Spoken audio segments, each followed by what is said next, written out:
Hello and welcome to World Insight, coming to you live from Beijing on CCTV News. I'm your host, Tian Wei. On today's program, tensions in the South China Sea. About 8,000 US and Filipino troops are conducting war games this week, a move largely seen as a show of force to counter China's claims in the region. And obesity on the rise. A new report indicates that there are now more overweight people than underweight people on Earth, aided by higher wealth and increased consumption. Is it a health epidemic? And we start today's show with the ongoing US-Filipino joint military exercise. The annual exercises are known as Balikatan in Filipino, which literally means shoulder to shoulder. Australia is also participating this year, and Japan has been invited as an observer for the very first time. Held near the disputed waters of the South China Sea, the exercises are widely seen as Manila's latest show of force regarding its military alliance with Washington. Rising tensions. The 12-day annual US-Philippines military exercises have begun this week near disputed waters in the South China Sea, with unprecedented participation of US allies. Nearly 9,000 US and Filipino troops are taking part this year. After observing last year, 80 officers from Australia are currently participating in the drills. The Philippines dispatched 2 FA-50 fighter jets, which were recently purchased from South Korea, to participate with 55 military airplanes from the US. Meanwhile, Japan has been invited to observe for the first time. The annual exercises, which are known as shoulder to shoulder, or Balikatan in Filipino, began in 1991. The exercises have expanded. Although the number of troops has decreased from 11,000 soldiers last year, more nations are involved in this year's exercises, and most of the drills are now taking part near disputed waters. Some people in the Philippines are worried about increasing military ties between Manila and Washington. It allows them, in fact, to request, with the permission of the Philippine government and Philippine armed forces, to use any camp, in the Philippines. So, in effect, it's like the entire Philippines will give access to U.S. forces. Military cooperation between Japan and the Philippines has also increased in recent years, with new military exercises and deals emerging frequently. Though only invited as an observer this year, Japan dispatched a submarine and 2 escort warships to the Philippines during the drill. After Japan's new security laws took effect last month, it's become clear that the country has ambitions in the South China Sea. There is a new law which has been enacted, and in the light of this, we need to think what is the best thing to do.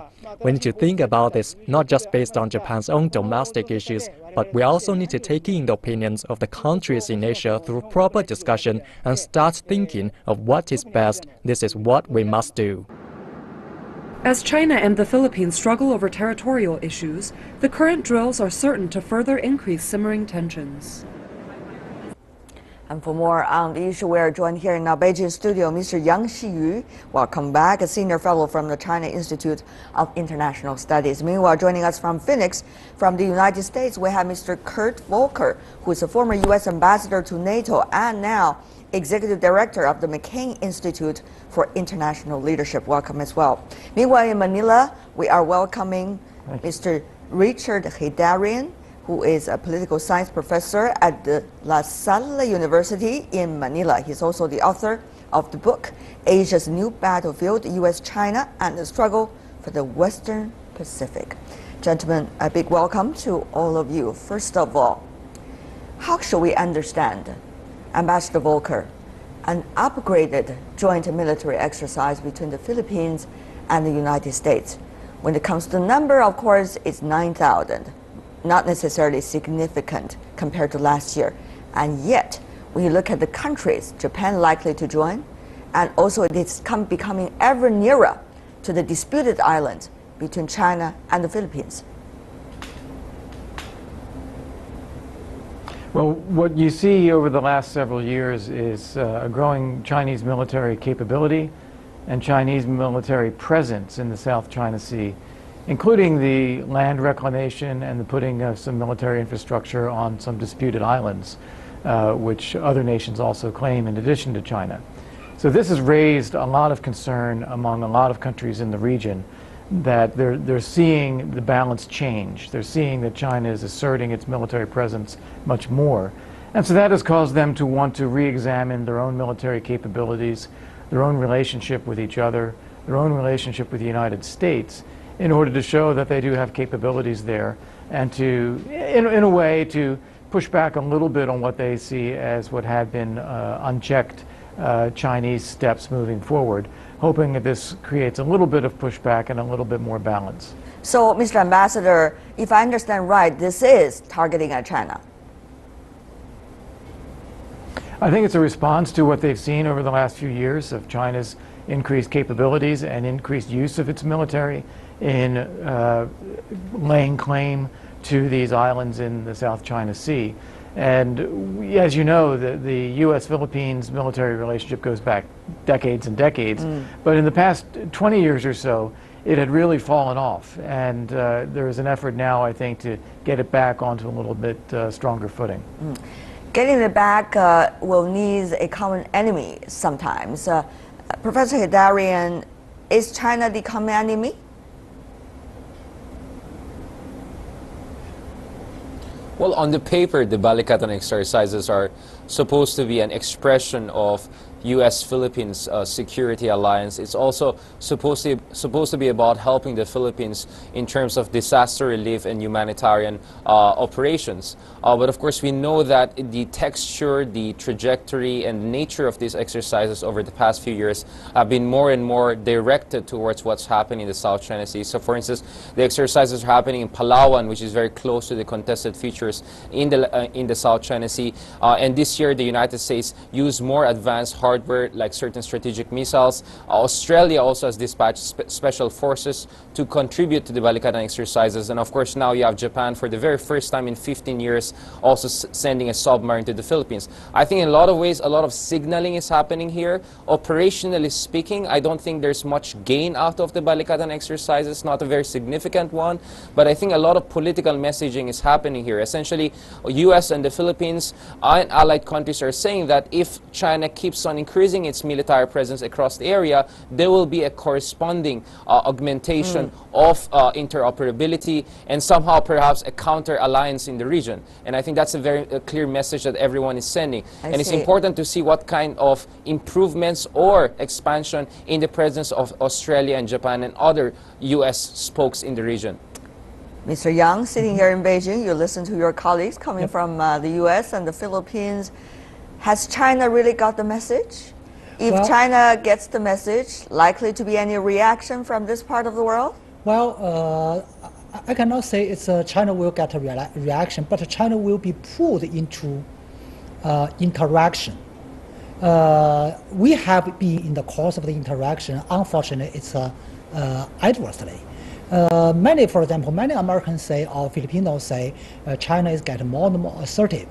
But in nature, if you look at the whole course, China, if we can say assertive, China is conducting a reactive assertiveness. For example, constructions on islands, China is not the very first comer. China is really a real late comer. During the past 10 years, China did nothing between 2000 and 2010. It was the Philippines and the Vietnam, the others, do a lot of construction, including the airstrips and so on. China stayed calm. Why? Because China didn't think the balance was broken. When U.S. started the so-called rebalance strategy, and they claimed we the United States will redeploy our 60% of the military forces in the Western Pacific. China was got alert. You know, a super military power input 60% of military forces here. Then what China has to do? Reaction. Well, Mr. Ambassador said it very clearly earlier from the U.S. that it seemed that China has been increasing its military powers over the past 20 years, and the U.S. was claiming they were doing reactive actions in a way toward China's increasing spending in military budget and also its power in the Western Pacific. So how would you respond to that, Mr. Yang? Well, objectively speaking, your question is a question of kitchen and the egg. We can criticize, we can figure at each other between China and the US, say, you come first, or you do first, and I do second. But in fact, the two countries, because of the series of action and reactions, we are falling trust deficit. All the interactions between China and the U.S. in South China Sea, including China and the Philippines, are based in deficit trust. Here's the thing, Mr. Hidarian, first of all, to you. Are we going to see the security guarantee of the country of yours, for example, the Philippines, or others in the Western Pacific, as a result of this kinds of upgraded military exercise with the United States, which China already gets alerted, as all of you want, I mean all of the countries want, necessarily going to bring you more security, I mean the country of the Philippines?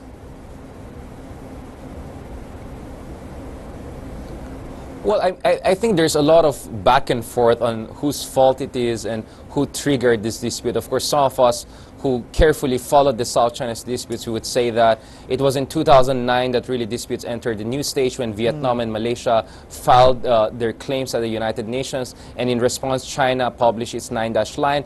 And over the next succeeding years, we saw a tit-for-tat between China and the United States and other countries in the region. But I think for us to get a proper sense of what's happening in the region is to see how countries across ASEAN, from Malaysia to Indonesia to Philippines to Vietnam, and even further to Japan, among others, all of them have been raising concerns with China's rising assertiveness in the South China Sea. So this is not only about China and the United States, it concerns a lot of countries in the region who are also worried about the trajectory of China's claims and assertiveness in the area. Now, obviously, for the Philippines, there is a sense that because they're among the weakest countries in military terms, and because they have not yet developed their minimum deterrence capability, they need to get the maximum possible assistance from the United States.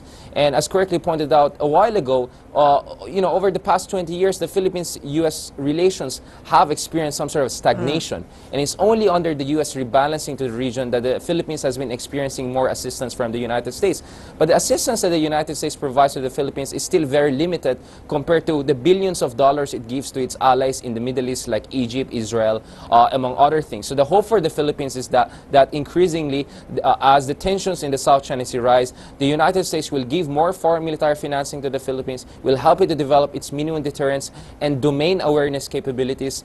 And more importantly, the Philippines wants eventually the United States to give a guarantee that in an event of dispute in the South China Sea between them and China, the United States will help them. But so far, there has been no such kind of guarantee. But so far, what we see under the Balikatan exercises is that more effort by the U.S. and other allies to enhance the Philippines' own ability to defend its claims. From what Professor Hidarian just said, Ambassador Volker, it seems that it sounds like a child. I'm not saying Mr. Professor was like a child, but rather the country itself sounds like a child. Whoever has the biggest sounds of the crying will necessarily going to get the U.S. Attention, and therefore probably more financial allocation resources and also the military support. But the question really is, Mr. Ambassador, has U.S. ever thought about this before? That this kind of exercise, especially upgraded every year, is it going to bring peace to the region, or it's upping the chances of possible conflicts? So, of course, the U.S. has been involved with security in the Western Pacific, in guaranteeing the freedom of navigation, and in policing international waters, if you will, in the Western Pacific, really since the end of World War II. And has had a very strong alliance with a number of countries there, South Korea, with Japan, with the Philippines. And what we've seen over 40 to 50 years was relative calm and peace and stability. The U.S., as we said earlier, had a very substantial military relationship with the Philippines. But Mr. Ambassador, I have to with Clark Base. I have to interrupt. My question really is: will these kind of upgraded joint military exercise, which China is very much aware it is being targeted, necessarily going to bring peace to the country in the region and the West Pacific, or it's more likely to upping the chance of possible conflict, whether it's small scale or, God bless us, larger scale in the future? That is really the question. Well, yes, and that's exactly the point. That's exactly the point that I wanted to get to, is we had a very long period of peace and stability with a substantial U.S. military presence working with a variety of countries. This has changed partly by a reduction in the U.S. presence from the 90s to mid-2000s and early 2010s, and partly with a substantial increase in China's military capability and military activity. So to get this back into balance, we're seeing the U.S. rebalance towards Asia. We're seeing some of the countries in the region renew some of their own capabilities and build relationships with each other. I think that will restore some balance. In the absence of that, I think it's more likely to see some conflict, as there'll be some miscalculation as China continues to expand its military engagement, and unclear where there might be pushback from countries in the region or from others. I want a very, very short follow-up with you, Mr. Ambassador, and also a short answer as well. U.S. ever described rebalance to Asia as a trade and economic strategy. But from what both of you and the Filipino guests have indicated, it's really a military strategy, is it?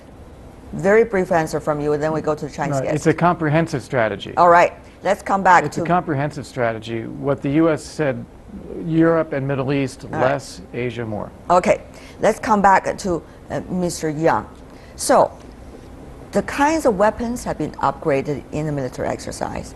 The military exercise is getting ever closer geographically to the disputed islands between China and the Philippines. And also we see the country of Japan, which China still has issue about territorial disputes with, and also the change of its constitution with, has also been brought in for this year. What would China do, really, Mr. Yang? And meanwhile, there's reports suggesting, I'm not saying confirming, but suggesting U.S. is likely in the recent days to have another chance to challenge the territorial integrity of some countries who owns islands in the South China Sea. Once again, how will China react to that? Can China and others be able to still find a mechanism to maintain peace while all of these actions are going on all at the same time? Well, briefly speaking, two hands. On one hand, China will certainly increase efforts of military capabilities to prepare dealing with the new challenges, because all the signals we mentioned are increasing pressures on China militarily. So China need to strengthen the military capabilities to deal with this new situation. And on the other hand, China will input more efforts for diplomacy solution. We need to get a peaceful solution by negotiations. Basically, China has called for dual-track negotiations, dual-track solution. On one hand, all the directly related parties, say claimant countries, sit together or bilateral negotiation to talk about, negotiate about solution to the disputes. That's the business between China, the Philippines, the Vietnam, and others. So that's one track. The other track is all surrounding countries about China, South China Sea, say ASEAN countries and China, should take the responsibility to negotiate measures and the deals on how to maintain the stability and the peace to serve not only for ourselves but also for other countries, including the United States. So basically, the dual-track negotiation is the key for the peaceful solution. Well, no matter what mechanism we're talking about, I want the comments from the other two gentlemen very briefly. If exercises like this, joint military exercise like this going on, which is not necessarily going to create more confidence and mutual trust among important countries about the disputes, for example, China and the Philippines, or China and Japan, what would that mean eventually for the ultimate solution likely to be sought by negotiations, where we are only decreasing the chances of results of negotiations by just playing with fire? Just let it be. Ambassador Volker.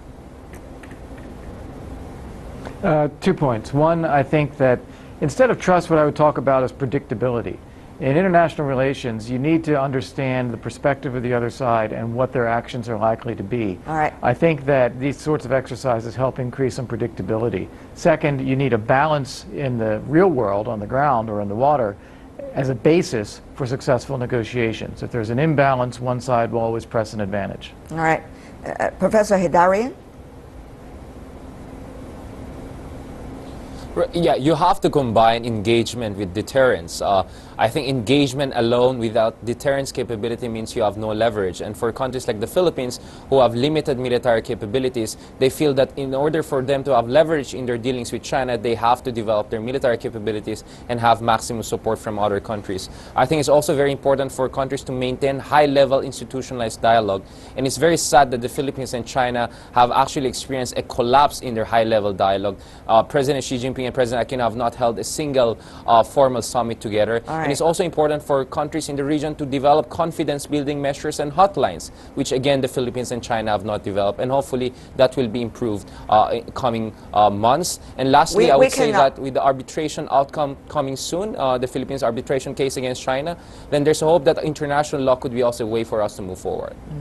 I'm not sure whether arbitrations and necessarily military exercises is going to increase China's confidence in having further ties with the Philippines. But Mr. Yang, you know this better than I do, so help us to understand what attitude should China have and what attitude should China have in the future? Well, firstly, regarding the arbitration, China take a strong opposition and take any attention to about that, because that is the international law. And secondly, as I mentioned, the more military involvement by the United States, the more military pressures jointly made by the related countries, the more military efforts will be made by China. That's absolutely clearly. And on the other hand, China has more concern than any other country else about the peace and stabilities. Just look at the situation. 80% of the cargoes and the transportation in South China Sea relating to Chinese economy. So we really hope peaceful solution for peace and stability. Well, peace and stability are not just phrases to talk about and throw around. People have to take actions in order to do that. Whether military exercise is necessary, going to be actions for peace and stability, of course, it's an interesting question mark. But thank you so much for the three of you, gentlemen, for your inputs from your own perspective. Yang Xiyu here in Beijing, Kurt Volker from the United States, and also Richard Hidarian from the Philippines. Appreciate it, gentlemen, for being with us. Stay with us here on World Insight. We got our final segment coming right up. An obesity epidemic. A new report indicates that there are now more overweight people than underweight people on Earth, thanks to higher wealth and increased consumption. Can the trend be reversed?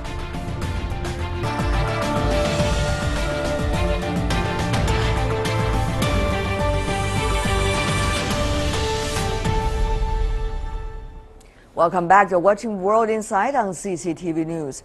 As the world marks the United Nations Health Day, a number of new reports have warned that obesity is on the rise, with potentially disastrous consequences. A new report from Imperial College London compared body mass index, BMI, which is a measurement that relates weight and height of almost 20 million adult men and women from the year 1975 to the year 2014. It's found that the number of obese people worldwide has risen from 105 million to almost 650 million in 4 decades. And for the very first time, there are more people in the world who are obese than there are those underweight. Look at that child over there. As Richard Bastic reports from London, the UK government is so concerned, it's planning to slap a tax on fizzy drinks even. Around the world, 20% of adults will be obese in less than a decade, according to the WHO report. And there's no chance of hitting the UN's goal of halting by 2025 obesity's rapid rise. In Britain, the figures are worse, triggering government plans for a controversial tax on sugary drinks. I'm not prepared to look back at my time here in this Parliament doing this job and say to my children's generation, I'm sorry. We knew there was a problem with sugary drinks, we knew it caused disease, but we ducked the difficult decisions and we did nothing. The UK government has the support of some scientists and health campaigners who claim a 40% reduction of sugar in soft drinks over 5 years could prevent 300,000 cases of diabetes in the country. Sugar, they say, is a global health problem. An absolutely massive global problem. It's already a global problem in the UK and in America and Mexico. We have the heaviest population, or most obese, one of the most obese populations in Europe. The soft drinks lobby, however, specifically uses the example of Mexico to counter UK government plans for a tax on sugary drinks. More than 70% of the Mexican population is deemed overweight or obese, and government taxes have been introduced to change that, a strategy which has failed, according to the UK's soft drinks industry. Where taxes have been introduced, the evidence suggests that they reduce calorie intake by just about 6 calories a day in the case of Mexico. That's not going to address obesity, that's not going to have a real impact.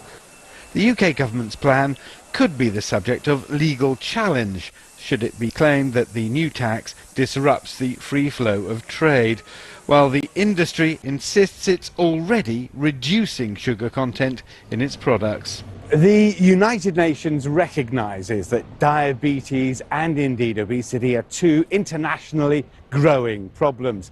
However, as the UK government has discovered, finding a solution to those problems is often easier said than done. Richard Bestick, CCTV, London.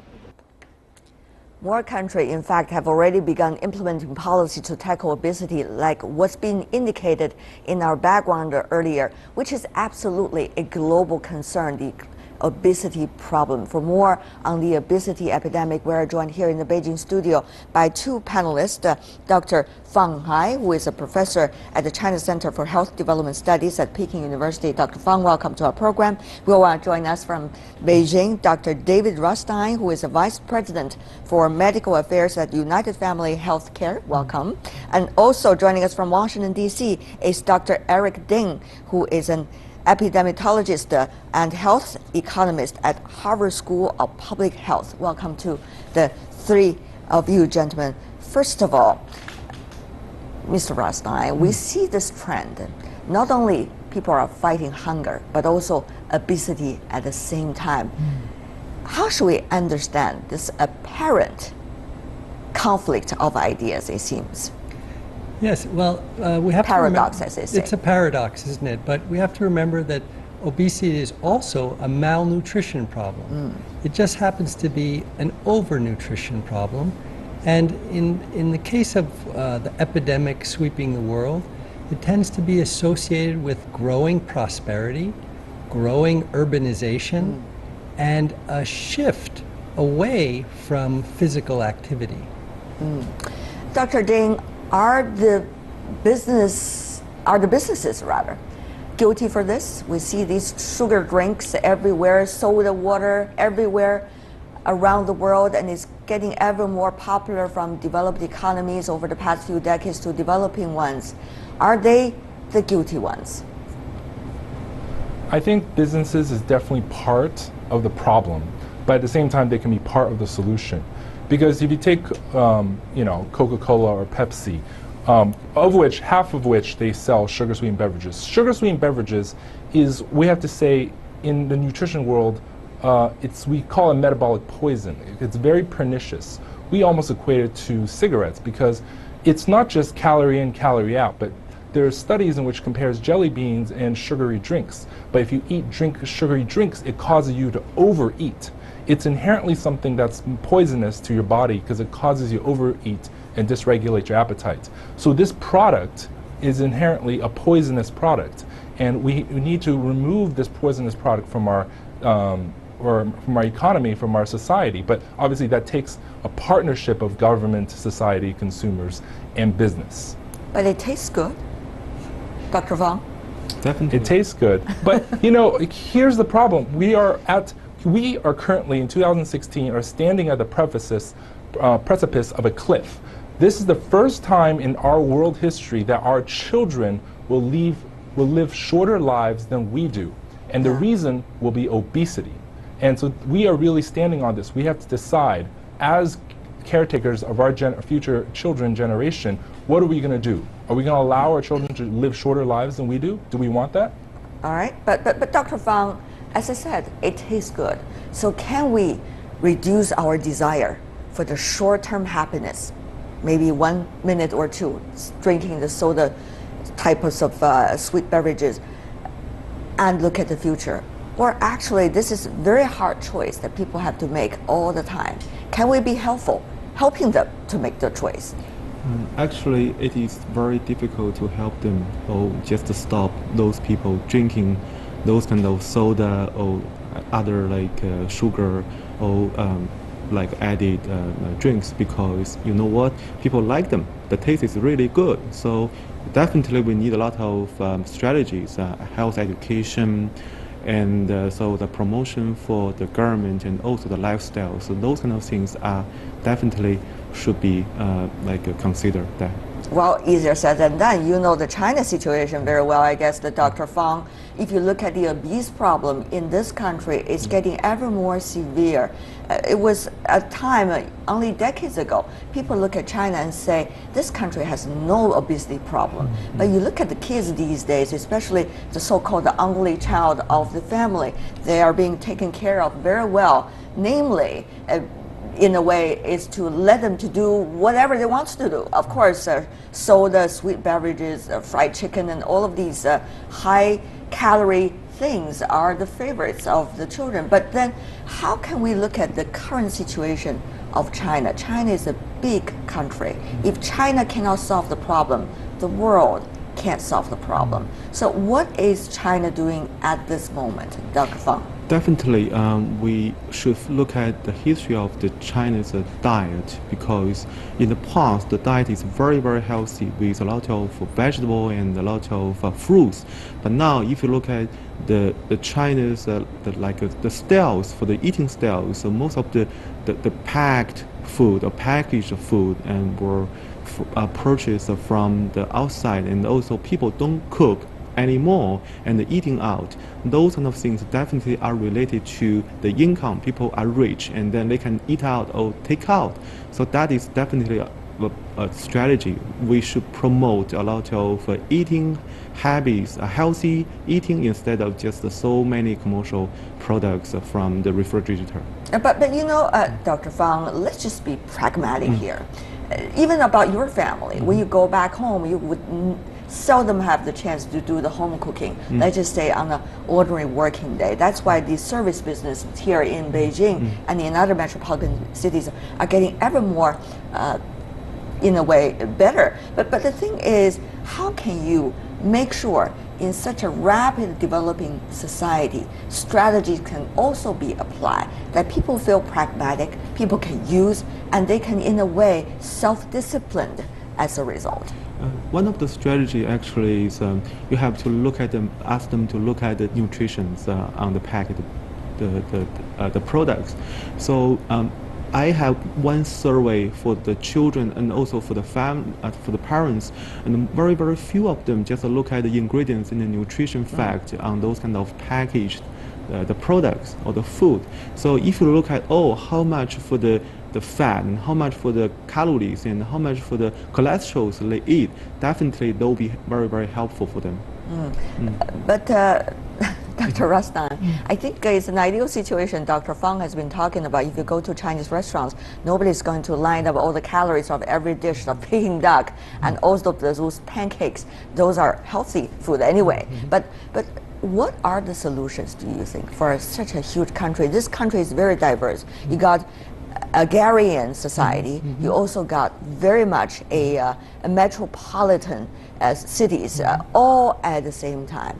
Any one kinds of methods to solve the problem? Well, if we look at the problem is one that combines societal factors, economic factors, and cultural factors. And so the solution has to address it from a systemic point of view too.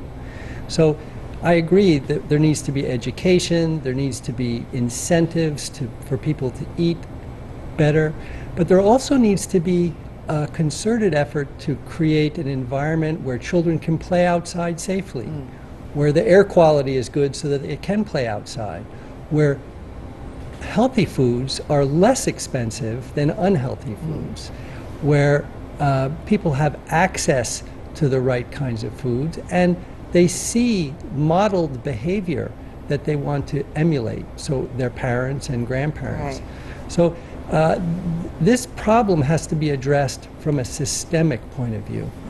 And of course, various governments have been trying their own ways in order to solve the problem. Your home country, United States, for example, has a big obesity problem. Huge problem. And of course, even the first family, Dr. Ding, inside the United States has been trying very hard to be the role model of the society. But Dr. Ding, has that really worked? We know even the First Lady, Michelle Obama, go out with those kids, try to do exercises, planting trees, work in the garden in order to grow their own vegetables, just to demonstrate how the healthy lifestyle could it be. But it sounds more like a fairy tale rather than a reality, unfortunately. Well, I think all these initiatives are very, very important, from Michelle Obama's healthy eating and wellness initiatives. But what you have to realize, to tackle this problem, this is a societal problem. You need a society-wide solution. Government initiatives are not enough. Pushing businesses to change or taxing the products is not enough. And telling people, and education alone is not enough. You need a combination of government forced labeling, removal of unhealthy toxins, taxing unhealthy products, combined with the social environment, as you mentioned, so that children can go out to play. But also you need a social network. And there's a lot of programs out there that's now emerging focused on leveraging the power of social networks, the community. Because one person trying to diet alone in isolation will never work. You need government, you need business, and you need these societal social network problems. And I think that together, only when all the three pieces come together can you really put a dent and stop it, and stop our children from living shorter lives than us. Dr. Rothstein, it is not the first time, not the second time, not the third time we heard from the United States that obesity is a big problem. It's been decades. But what do you think are the most workable solutions that your country has figured out so far? Can that be learned and shared with other cultures and societies? I'm not certain my country has figured it out. This is still a huge problem in the United States. It's a huge problem in all affluent countries. And now developing countries as well. And developing countries as well. As countries emerge into affluence, one of the first things they want to do is consume more food, calorie-dense food.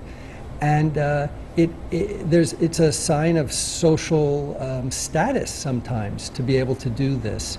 So the U.S. has its own considerations. Obesity and overweight tends to be a problem of less affluent people in the United States. Yes, indeed. And there's reasons for this. In most of the rest of the world, obesity and overweight tends to go with affluence. So the solutions might be a little bit different in China than in America. One of the things, Dr. Rothstein, is how to make sure people understand what is healthy trend, and how to make sure we are going to establish the right role models for them, to make sure that we are going to have, quote unquote, a revolution of ideas that people bear in mind when they go to restaurants, when they make their life choices as to what to eat and what not. Is that possible? Can that trend, can that quote-unquote revolution start from developed economies such as the United States, or has to start from somewhere like China, where the agrarian society has been having a very healthy eating habits until only over the past 15 or 20 years? Dr. Rothstein. Well, if we learn from other public health epidemics and what it has taken to address them, smoking, for example, it's clear that to make the biggest impact on smoking, you have to start with children. I think the same is probably true with overweight and obesity. Focus on the children before they develop the habit. And this is what is so alarming about the growing obesity and overweight epidemic among children in China. Yes, indeed, not only in China, but also worldwide as well. 41 million children under the age of 5 are being classified as so-called obese. Dr. Ding, what do you think is the solution? Where can we start that revolution? And who is going to start the revolution, quote unquote? Dr. Ding, briefly from you. Yeah.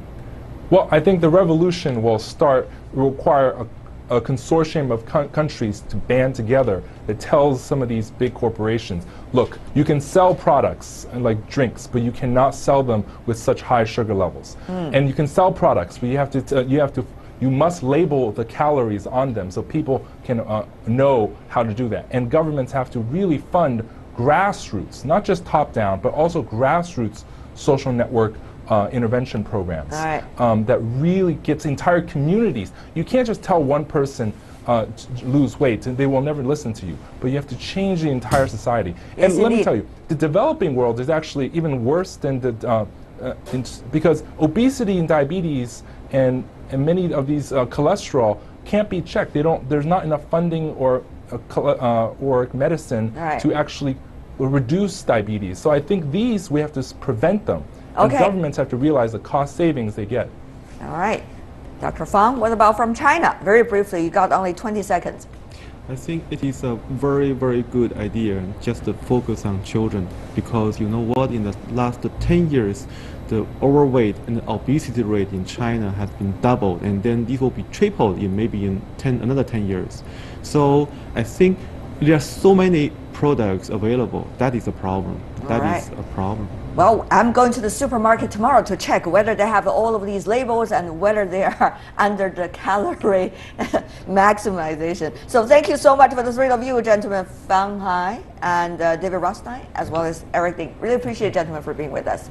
That is all the time we have for today. If you'd like to see more of a program, visit our website. Just type in World Insights CCTV News into your search engine. You will be able to find us, or you can also check out our YouTube channel. From me, Tian Wei, and everyone at the World Insight team, thanks for watching, and tune in again tomorrow for more insights from across China and around the world. Good night.